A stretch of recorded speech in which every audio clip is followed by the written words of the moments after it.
Oh, vraiment, Seigneur, nous comptons sur toi, Père, sur ton esprit, Père éternel, afin de nous conduire encore, Père éternel, dans ce moment, vraiment, Papa. Ta parole déclare que sans toi, Seigneur, nous ne sommes rien, Père éternel. Et vraiment, Seigneur, nous réclamons, Seigneur, l'assistance de ton esprit, Père éternel, afin que tu prennes tout contrôle en ce moment, Père éternel, et que vraiment, Seigneur, ta parole soit libérée selon, Seigneur, ta volonté, Père éternel. Que toute la gloire te revienne dans le nom puissant de ton Fils Jésus. Nous t'avons prié. Amen.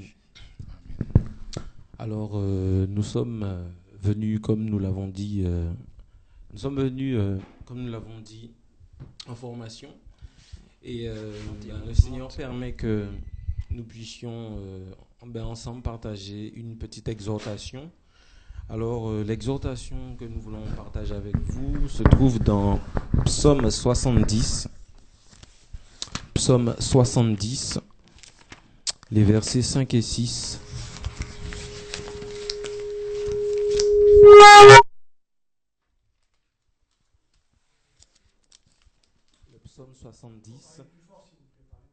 Le psaume 70, les versets 5 et 6.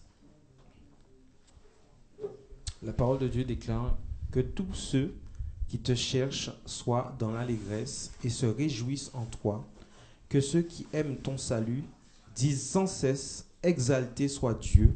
Moi je suis pauvre et indigent, ô Dieu, hâte-toi en ma faveur, tu es mon aide et mon libérateur éternel, ne tarde pas. Alors, lorsque nous lisons ces deux passages, la parole de Dieu nous permet vraiment, Seigneur, de voir le cœur de David lorsqu'il se trouve vraiment dans la détresse. Son seul recours, c'est de crier à Dieu. Et là, vraiment, surtout quand il dit que tous ceux qui te cherchent soient dans l'allégresse et se réjouissent en toi. En fait, ici, David ne prie pas uniquement pour lui, quoique ce soit lui, dans le moment où il a écrit, où il a été inspiré pour ses paroles, quoique ce soit lui présentement qui soit dans la détresse, il crie et il dit que tous ceux qui te cherchent soient dans l'allégresse et se réjouissent en toi. Donc vraiment, on voit ici le cœur de David, où il applique en fait la parole de Dieu qui dit d'aimer son prochain comme soi-même. En fait, il cherche aussi le bonheur de tous ceux qui crient à l'Éternel, et il crie à Dieu et lui dit que tous ceux qui cherchent en toi le salut, que tous ceux qui te cherchent soient dans l'allégresse et se réjouissent en toi, que ceux qui aiment ton salut, disent sans cesse, exalté soit Dieu. Et vraiment, là où je voudrais attirer l'attention de tout un chacun, c'est vraiment sur le verset 6, où il dit, moi je suis pauvre et indigent, ô Dieu, hâte-toi en ma faveur, tu es mon aide et mon libérateur éternel, ne tarde pas. Alors lorsqu'on lit ces passages, on se dit, mais il y a un problème. David, il est roi d'Israël, roi du peuple d'Israël. Et le peuple d'Israël n'est pas un peuple pauvre. Et en tant que roi, David l'est encore moins pauvre. Et il dit ici, moi, je suis pauvre et indigent. Indigent, c'est, on va dire, c'est un marginal, c'est quelqu'un qui est sans ressources, qui n'a pas d'aide, qui ne peut pas subvenir à ses propres besoins. Et il dit, moi, je suis pauvre et indigent. Ô Dieu, hâte-toi en ma faveur. Tu es mon aide et mon libérateur. Alors ici, lorsqu'on lit ce passage, on est frappé, on se dit, mais comment est-ce que David peut dire cela? Un roi qui possède de grandes richesses, qui a un peuple, qui a des serviteurs, et qui a, comme tous les rois, des conseillers, qui a des gens à son service, et il déclare, moi, je suis pauvre et indigent. Alors cela nous permet vraiment de comprendre que David était vraiment dépendant de Dieu. Sans l'aide du Seigneur, sans l'aide du Seigneur, il se sent pauvre et indigent. Et lorsqu'on lit ce passage, on se dit, on s'examine et on se dit, mais Seigneur, David, roi d'Israël que tu as établi, se sentait pauvre et indigent sans toi, et il criait vers toi pour te demander vraiment de te hâter, de le secourir, de te hâter en sa faveur. À combien plus forte raison nous qui ne sommes, qui sommes, ne- qui sommes des rois, mais des rois dans le royaume de Dieu, c'est-à-dire parce que le Seigneur est roi des rois, nous sommes rois.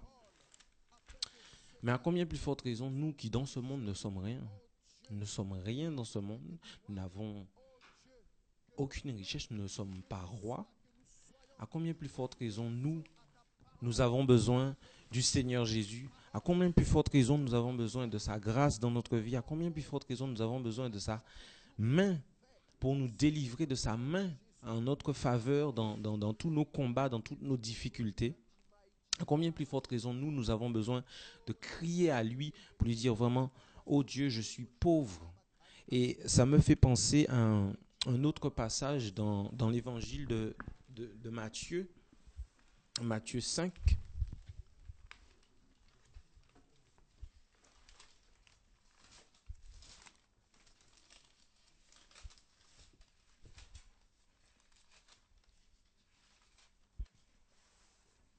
Matthieu 5,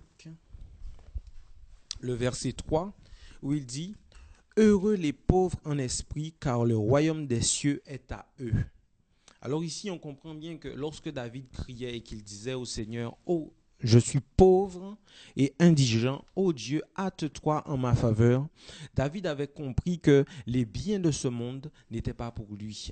David avait compris que les choses terrestres ne allaient périr, mais que le Dieu qu'il servait, s'il n'avait pas ce Dieu-là en sa possession, il était pauvre et indigent. Vraiment bien aimé, je veux attirer notre attention sur ces passages parce que le Seigneur déclare que heureux les pauvres en esprit car le royaume des cieux est à eux. Lorsque le Seigneur parle ainsi, le Seigneur nous fait comprendre que les pauvres ici, les pauvres en esprit, ce sont tous ceux qui justement aux yeux de ce monde sont pris pour des fous, aux yeux de ce monde sont pris pour des marginales parce qu'ils ont choisi la richesse suprême qui est Jésus de Nazareth, parce qu'ils ont choisi de servir le véritable Dieu, parce qu'ils ont choisi de tout quitter, de quitter toutes les possessions de cette terre qui sont amenées à périr pour servir le véritable Dieu, la richesse même qui est Jésus de Nazareth. Vraiment, c'est pour cela que le Seigneur, c'est l'une des choses qui fait que le Seigneur a dit qu'il prend plaisir dans le cœur de cet homme, qu'il prend plaisir en David, parce que David, en étant roi, en étant servi par des hommes, en ayant tout un peuple qui suivait ses décisions, qui suivait ce qu'il ordonnait, a dit au Seigneur, je suis pauvre et indigent. Cela veut dire que David considérait sa vie, David considérait tous ses biens matériels comme rien du tout parce qu'il le déclare, il le dit à son Dieu, il lui dit, je suis pauvre et indigent, ô Dieu, hâte-toi en ma faveur. Franchement, j'aurais aimé que tout un chacun d'entre nous, nous puissions examiner nos vies et voir est-ce que nous, dans nos prières, nous pouvons déclarer ceci à Dieu? Est-ce que nous pouvons vraiment, lorsque nous nous examinons, à quoi sommes-nous attachés, qui nous empêche de pouvoir vraiment crier à Dieu et lui dire, Seigneur, je suis pauvre, je suis indigent, si toi, tu n'es pas dans ma vie. Si toi, qui m'écoutes ce soir, tu lis ces paroles et que ces paroles touchent ton cœur, le Seigneur te parle. Es-tu pauvre et indigent sans lui dans ta vie? Réalises-tu que sans lui, tout ce que tu possèdes périra, sera amené à périr? Mais si tu l'as lui, car il l'a déclaré, je suis le chemin, la vérité et la vie. Sans lui, nul ne peut accéder au Père. Cela veut dire que si tu ne connais pas Jésus, tu ne peux pas connaître le cœur du Père. Réalises-tu cela ce soir? Le Seigneur nous parle au travers de ces passages et nous fait comprendre que sans lui, nous sommes pauvres. Sans lui, nous n'avons rien. Tout ce que nous possédons n'est que vanité. Ecclésiaste le Salomon, le fils de David, qui a vu vivre David, qui a vu son père, qui a retenu les enseignements de son père, à qui Dieu a donné un esprit de sagesse, a expérimenté beaucoup de choses, et à la fin du livre d'Ecclésiaste, il déclare vanité des vanités, tout n'est que vanité. Et à la fin de ce livre, il nous fait comprendre que l'excellence même, c'est de se tourner vers Dieu, c'est de chercher le Seigneur. Parce qu'il a compris que la véritable richesse, c'est d'avoir Dieu dans sa vie, c'est d'avoir le Seigneur Jésus dans sa vie. C'est vraiment extraordinaire de voir à quel point est-ce que David, moi franchement cette image me marque, me touche, parce que David est un roi, vraiment était un roi réputé, était un roi célèbre. Mais de voir comment David s'humilie devant Dieu et dit « Oh Dieu, je suis pauvre et indigent, hâte-toi en ma faveur. » Vous vous rendez compte? Je suis pauvre et indigent, hâte-toi en ma faveur. Vraiment, ces paroles tournent dans mon cœur parce que je sens vraiment que dans ces paroles, David criait à Dieu pour lui dire vraiment, sans ta présence dans ma vie, je ne suis rien. Quoique roi, je ne suis rien. Vous vous rendez compte? Un roi qui entend un autre roi dire cela, il va dire, mais il est fou.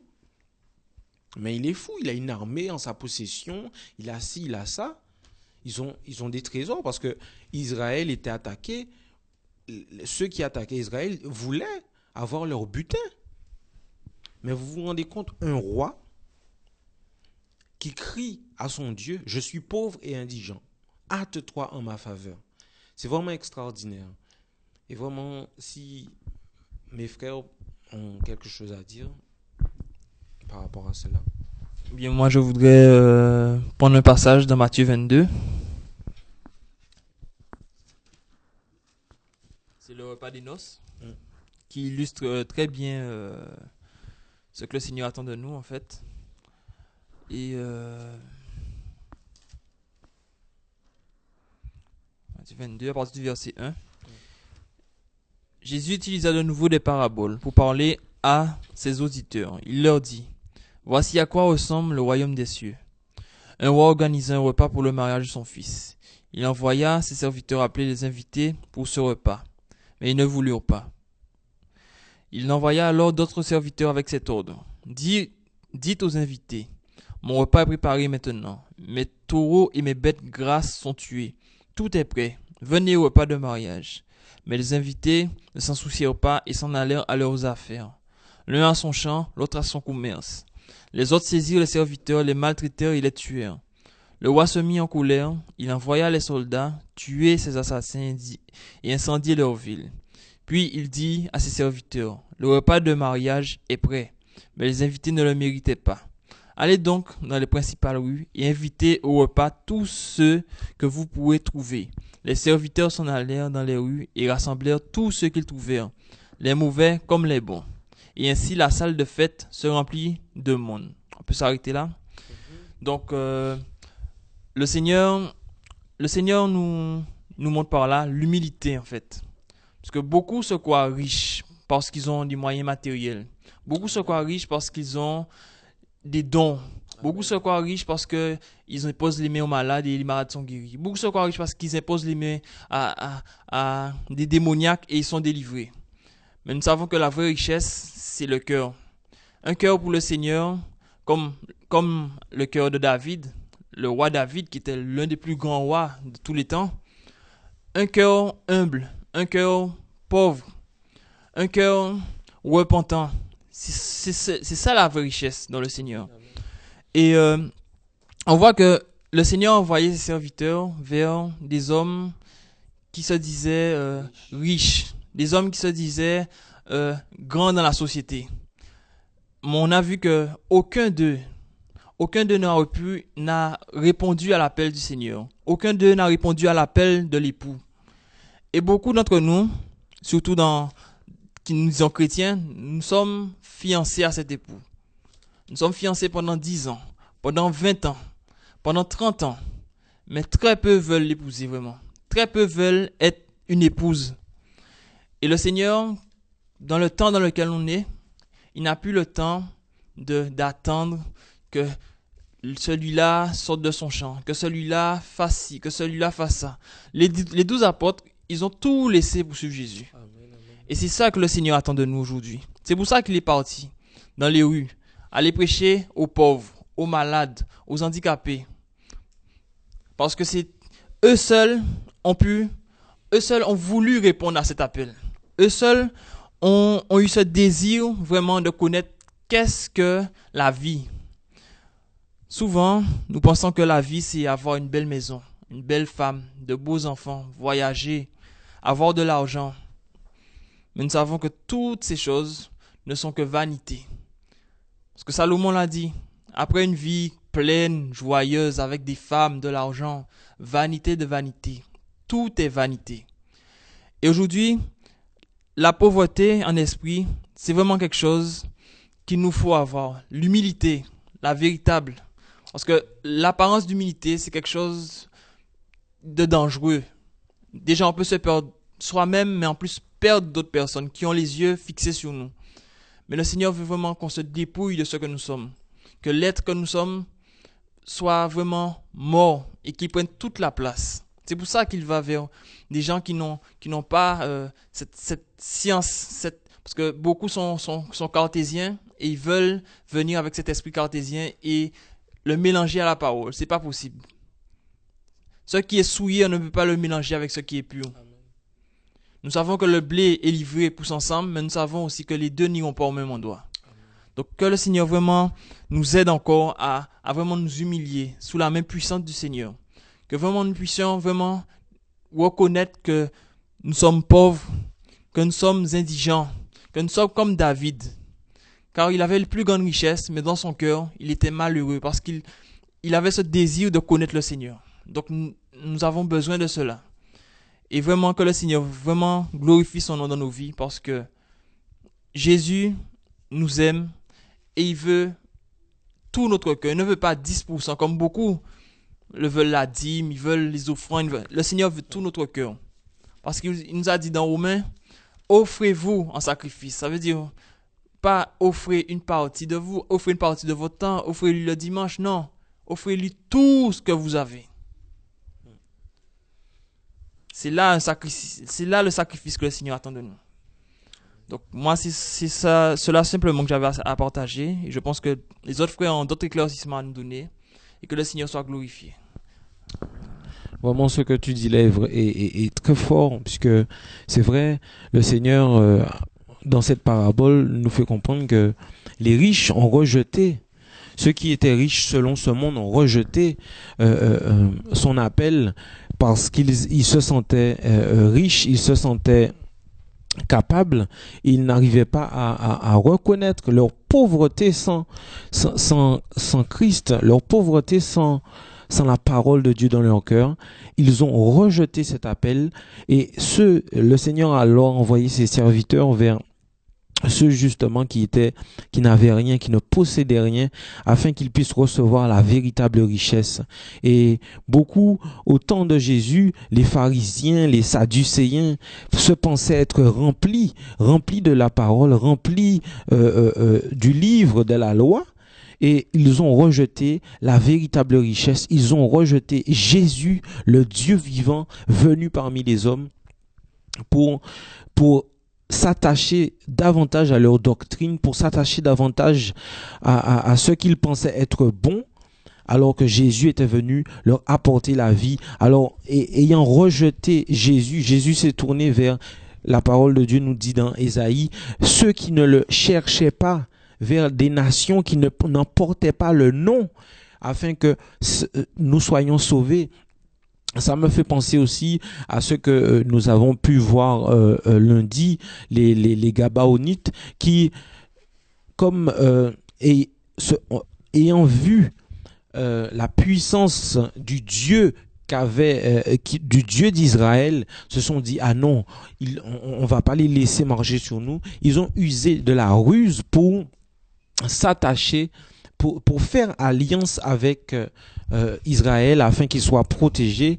Mais en fait, lorsqu'on regarde les Gabaonites, on peut voir, c'est une image de nous païens, de nous qui étions païens, qui, comme le disait Jean-Baptiste, lorsque les pharisiens sont venus à lui, il leur disait: race de vipères, qui vous a appris à fuir la colère de Dieu?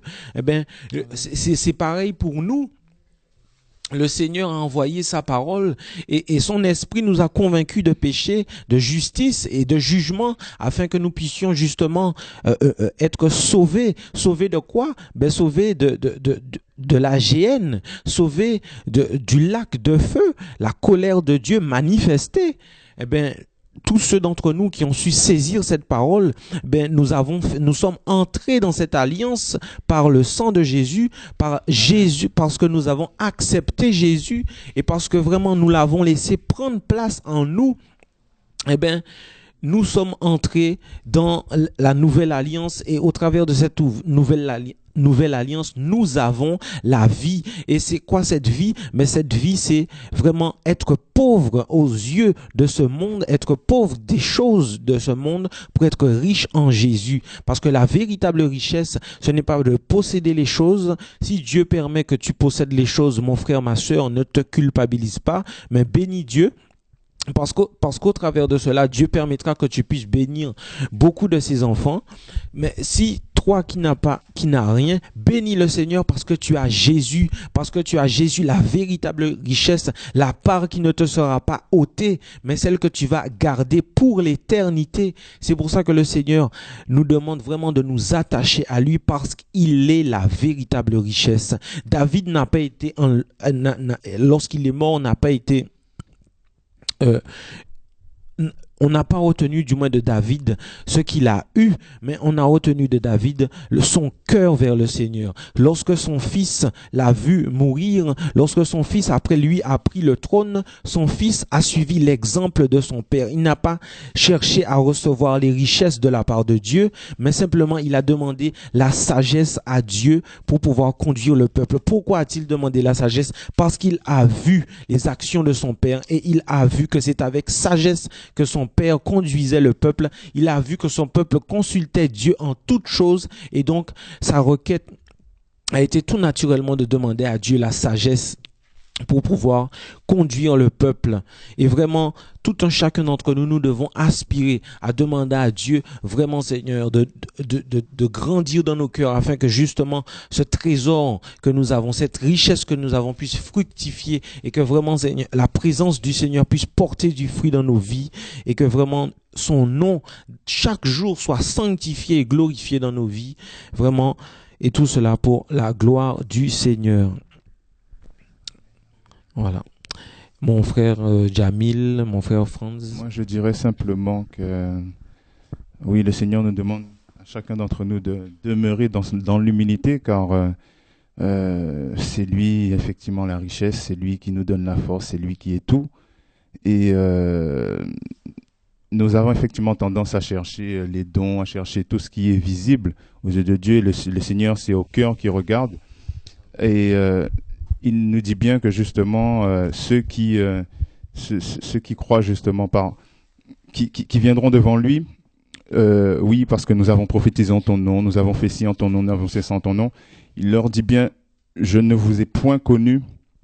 Donc le Seigneur veut vraiment nous faire comprendre que l'humilité, c'est quelque chose de très important à ses yeux, car nous ne pouvons rien faire si c'est pas lui qui nous conduit à le faire. Sinon ça demeure charnel. Et vraiment David, c'est avoir un cœur selon Dieu, qui avait un cœur justement selon Dieu.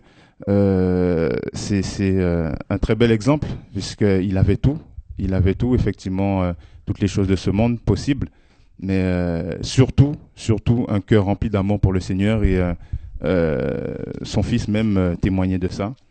Et vraiment, Dieu nous appelle en effet à demeurer dans l'humilité, car l'humilité précède la gloire. Amen. Et c'est l'orgueil qui précède la chute. Voilà. Amen. Mon frère Franz. Eh bien, pour continuer sur la lancée, je vais donner un témoignage par rapport à l'humilité. Elle est tellement importante parce que cet après-midi, j'ai reçu un petit enseignement. Et, ça m'a ramené en fait sur le fait que je sois séparé de mon épouse. Et puis, en venant à Christ, bon, j'ai été converti et tout. Après avoir suivi quelque peu les enseignements, je suis allé demander pardon à mon épouse. Et aujourd'hui, j'ai pu comprendre que le pardon que je lui ai adressé, en fait, n'a pas été reçu. Son cœur n'a pas été touché. Pourquoi ? Parce que Dieu crée des occasions vraiment formidables. On va aller dans alors, je crois que je l'ai mis quelque part. Lamentation 3.37. Lamentation 3.37. La parole de Dieu déclare: qui dira qu'une chose arrive sans que le Seigneur l'ait ordonné? N'est-ce pas de la volonté du Très-Haut que viennent les maux et les biens?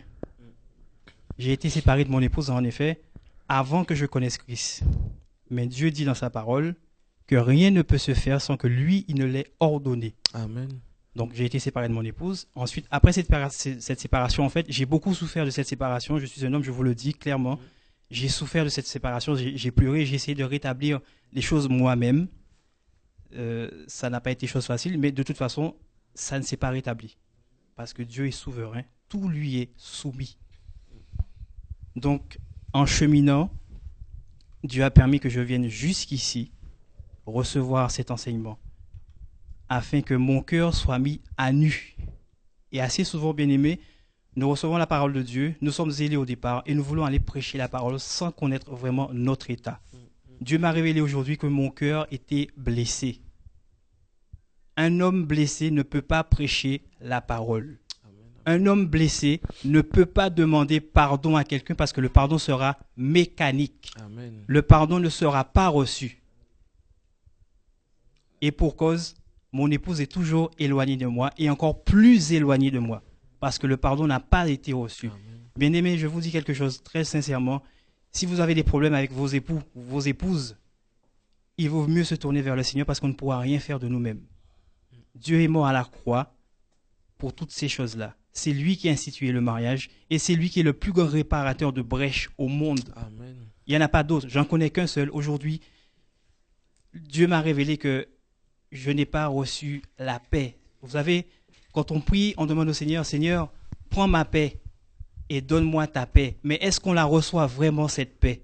Je ne crois pas qu'on la reçoit. Je ne l'avais pas encore reçue. Aujourd'hui, bien aimé, j'ai confessé devant le Seigneur que je n'avais pas reçu cette paix. Aujourd'hui, je peux en témoigner parce que je sais que demain, quand j'ai demandé pardon à mon épouse, cette paix-là, je pourrais enfin la manifester parce que Christ l'a gravée dans mon cœur. Amen.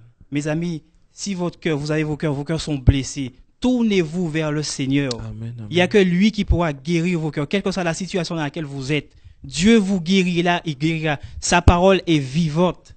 Il n'y a que lui qui pourra vous guérir. Bien-aimé, franchement, je suis heureux de vous communiquer cette joie-là parce que je sais que demain, je vais retourner en Guadeloupe et Dieu va permettre une situation pour que sa gloire soit manifestée. Amen. Et c'est pour ça que nous vivons aujourd'hui, pour que sa gloire soit manifestée, quel que soit le témoignage que nous pourrons apporter. Nous servons à ça, bien-aimé. Nous sommes des outils et il se sert de nous. Un marteau, c'est pour les clous. Une scie, c'est pour scier des planches. Amen. Nous sommes des outils pour aller prêcher la parole. Amen. Voilà à quoi nous servons. Nous servons à rien d'autre. Nous sommes des serviteurs inutiles. Amen. Je bénis le Seigneur aujourd'hui. Voilà, moi j'avais juste un témoignage à vous donner. Je vous garantis que si vous ne recevez pas cette paix-là, vous ne servez à rien du tout. Amen. Tout ce que vous prêcherez, c'est la mort. Amen. Parce que la parole déclare que vous ne donnez que ce que vous avez. Amen. Si vous avez la douleur, vous allez prêcher la douleur.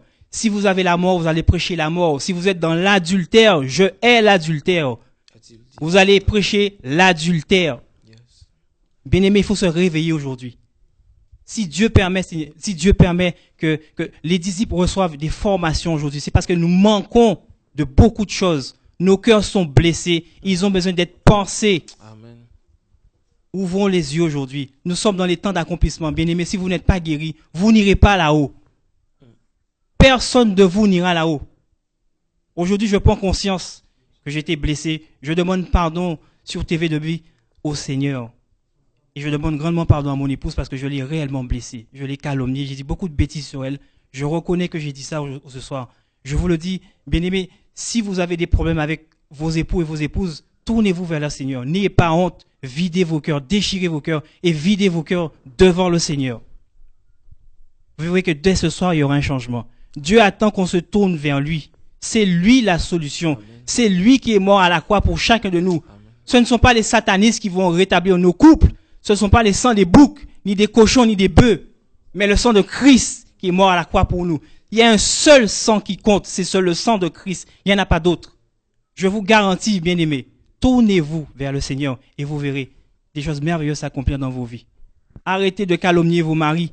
Arrêtez de calomnier vos femmes. Arrêtez de tromper vos femmes. Arrêtez de tromper vos maris. Ça ne sert à rien. Vous ne faites que vous souiller et vous ne pouvez pas vous cacher parce que tout ce que vous faites est inscrit sur une ordonnance et Christ va vous la présenter au jour du jugement dernier. Il va vous la présenter et ça sera l'ordonnance pour vous conduire directement en enfer. Alors pendant que vous êtes encore vivant, tournez-vous vers le Seigneur et videz vos cœurs. Que Dieu vous bénisse. Alléluia. Je bénis le Seigneur pour ce témoignage. C'est vraiment un témoignage fort. Que le nom du Seigneur soit béni. Et vraiment, comme disait le frère, nous, depuis notre arrivée, vraiment le Seigneur nous parle. Et encore aujourd'hui, nous avons vraiment été touchés par la parole de Dieu, où vraiment le Seigneur nous fait comprendre que nous avons vraiment besoin d'être formés, d'être enseignés. Et vraiment, Dieu nous enseigne. Le Seigneur fait comme il veut. Il a permis que nous puissions venir ici pour recevoir son enseignement. Mais nous croyons et nous fermement que le Saint-Esprit, là où tu es, mon frère, là où tu es, ma sœur, est capable de t'enseigner, est capable de te révéler ces choses. Et au temps convenu par Dieu, le Seigneur te fera rencontrer des frères, des sœurs pour partager cette foi, pour t'encourager et que tu puisses vraiment grandir, t'épanouir dans la foi. Et vraiment, au travers de tout ce que nous avons vu et dit ce soir, vraiment, ce que nous pouvons retenir, c'est vraiment l'humilité du Seigneur et aussi ne pas se complaire dans ce que le Seigneur permet que nous puissions avoir. Je me rappelle de la toute première fois lorsque nous sommes venus au mois de décembre, où le Seigneur avait permis que nous puissions être sur le plateau de TV de Vie avec les frères de Madagascar. Et vraiment, comme le disait, je me rappelle le frère Blaise, parmi toutes les nations présentes, le Seigneur a vu le besoin qu'éprouvait particulièrement la nation de Madagascar. Et le Seigneur a pourvu aux besoins de cette nation afin que sa parole soit annoncée avec le matériel qu'il fallait. Amen. Et vraiment, cela, et je me souviens qu'il y avait une sœur de l'Allemagne qui a dit une parole qui a touché nos cœurs, où vraiment nous devons nous repentir parce que nous nous complaisons dans la richesse que nous avons. Nous nous complaisons dans les biens que nous possédons, dans les choses que nous possédons. Et c'est vrai que on a conscience qu'il y a des gens sur cette terre qui n'ont pas de quoi manger, qui n'ont pas de quoi vivre. Et pourtant, nous restons là. Nous ne faisons rien. Alors que le Seigneur nous donne les moyens. Des fois, le Saint-Esprit nous parle, le Saint-Esprit nous dit, nous met à cœur de faire certaines choses et nous restons là, nous ne faisons rien. Nous, vraiment, tout un chacun d'entre nous, agissons pour que l'œuvre de Dieu avance, agissons pour que l'œuvre de Dieu avance et vraiment, considérons le Seigneur davantage. Donnons-lui vraiment toute la place et soyons vraiment de véritables holocaustes afin que tout ce que nous sommes soyons à son service pour son œuvre, parce que ce que Dieu veut, ce sont de véritables adorateurs. Un adorateur n'offre pas de simplement un peu de lui, mais il offre tout ce qu'il est. Il s'offre en holocauste et vraiment il fait ce que Dieu lui demande de faire. Et vraiment, c'est ce que nous avons reçu bien avant d'arriver ici. Et en arrivant ici, ce que le Seigneur vraiment nous permet de comprendre, c'est qu'il veut que nous soyons dans la paix, dans sa paix pour que son œuvre avance. Alors, nous vous annonçons que vendredi à partir de 20h30, nous serons en direct sur télé et radio de vie. Il y aura, comme d'habitude, un direct. Alors, nous vous invitons à être nombreux, à vous connecter en masse afin d'entendre encore la vérité, la parole de vérité annoncée. Et vraiment, nous vous exhortons et nous vous encourageons à persévérer vraiment et à toujours chercher à être chercher à être pauvre dans le Seigneur. Et vraiment ce vendredi, il vous sera donné des informations concernant la télé, les moyens de vous connecter avec le nouveau module que vous pouvez commander. N'oubliez pas, allez sur la rubrique soutien PayPal, précisez votre adresse et précisez aussi que c'est pour le boîtier que vous commandez, et afin de permettre à beaucoup de voir et de recevoir TV de vie, puisque le Seigneur, nous vous le rappelons, ce n'est pas la chaîne de Choakwetu, mais c'est la chaîne de tous les véritables enfants de Dieu. Donc vraiment, mobilisons-nous pour que l'évangile soit annoncé partout dans le monde, pour que l'évangile arrive dans tous les foyers et que Dieu soit glorifié. Vraiment, nous voulons remercier le Seigneur pour ce moment, et je ne sais pas si un de mes frères a quelque chose encore à rajouter. Oui, je voulais terminer quelque chose. En fait, nous avons pris la Lamentation 3.37 tout à l'heure. En fait, Dieu m'a permis de comprendre qu'il peut créer n'importe quel type de situation pour amener tout ce qu'il est, tout ce qu'il a appelé à lui. Il a utilisé mon mariage. Il m'a permis de voir qu'il me manquait beaucoup de choses, que je n'avais pas vraiment la vie, je n'ai pas la vie du tout. Mais ce qui m'a le plus touché dans ça, c'est qu'il s'est servi de mon mariage pour m'attirer à lui. Voilà ce que je voulais communiquer vraiment. Alors si vous souffrez, demandez-vous pourquoi vous souffrez. Tournez-vous vers le Seigneur et vous verrez. Il vous répondra certainement. Que Dieu vous bénisse. Moi, je voulais aussi, pendant que tu parles, le Seigneur met ça dans mon cœur, je voulais simplement encourager vous, parents qui servez le Seigneur, à vraiment persévérer. Parce que si aujourd'hui le Seigneur a permis que je lui appartienne, c'est parce que le Seigneur a permis énormément de choses dans ma vie, beaucoup de difficultés pour m'amener à lui. Mais il y a, vous savez, même quand on est dans le monde, il y a des choses qui restent, des choses que l'on voit qui restent. Je me souviens du témoignage de ma mère qui m'a beaucoup, au moment où je devais prendre une décision pour servir le Seigneur, son témoignage a été vraiment dans ma tête. J'ai vu, elle est morte avant que je prenne la décision vraiment de m'engager avec Christ, de tenir la main du Seigneur. Mais son témoignage a été vraiment un témoignage fort, et jusqu'au jour d'aujourd'hui, je me rappelle de ce qu'elle vivait. Et franchement, c'est quelqu'un qui a servi le Seigneur véritablement dans l'intégrité, et son témoignage m'a vraiment touché. Et je peux vous dire que même elle est morte peut-être 2-3 ans avant que je m'engage réellement avec le Seigneur, mais je peux vous dire que jusqu'au jour d'aujourd'hui, son témoignage a marqué ma vie. Donc vous, parents qui servez le Seigneur dans l'intégrité, dans la droiture, et je vous assure que cela ne sera pas vain, parce que vos enfants auront cette trace dans leur vie de comment est-ce que vous avez vécu, de comment est-ce que vous avez été intègre, comment est-ce que vous avez cherché la volonté de Dieu en toutes choses. Et je peux vous assurer que cela va beaucoup glorifier le nom du Seigneur dans la vie de vos enfants, de vos petits-enfants, de tous ceux qui vous entourent. Vraiment, je vous encourage à persévérer dans le Seigneur, à servir Dieu avec tout votre cœur, et vous verrez la gloire de Dieu se manifester dans votre entourage. Et vraiment, je veux aussi encourager tous les jeunes qui servent le Seigneur, ont pris cette décision, que vous soyez dans des collèges, dans des lycées. Vraiment, je sais que cela n'est pas facile, mais servez le Seigneur avec droiture et intégrité, et vous verrez, le Seigneur vous récompensera. Le Seigneur est un Dieu juste. Il n'oublie jamais ceux qui sont à lui, ceux qui le servent fidèlement et dans l'intégrité. Que tous ceux qui entendent ces paroles soient bénis dans le nom puissant de Jésus. Vraiment, nous remettons cette émission et nous saluons particulièrement nos frères de la Guadeloupe du côté du Lamentin, la sœur Nadia, le frère Francis, la sœur Rosie, la sœur Aïssa, la sœur Arlette, la sœur Viergéla, la sœur Rose, la sœur Francilia, la sœur Janicia, la sœur Myrtia et toutes celles et ceux que nous oublions. Nous vous aimons et nous pensons à vous dans la prière. Soyez bénis au nom puissant de Jésus. Amen.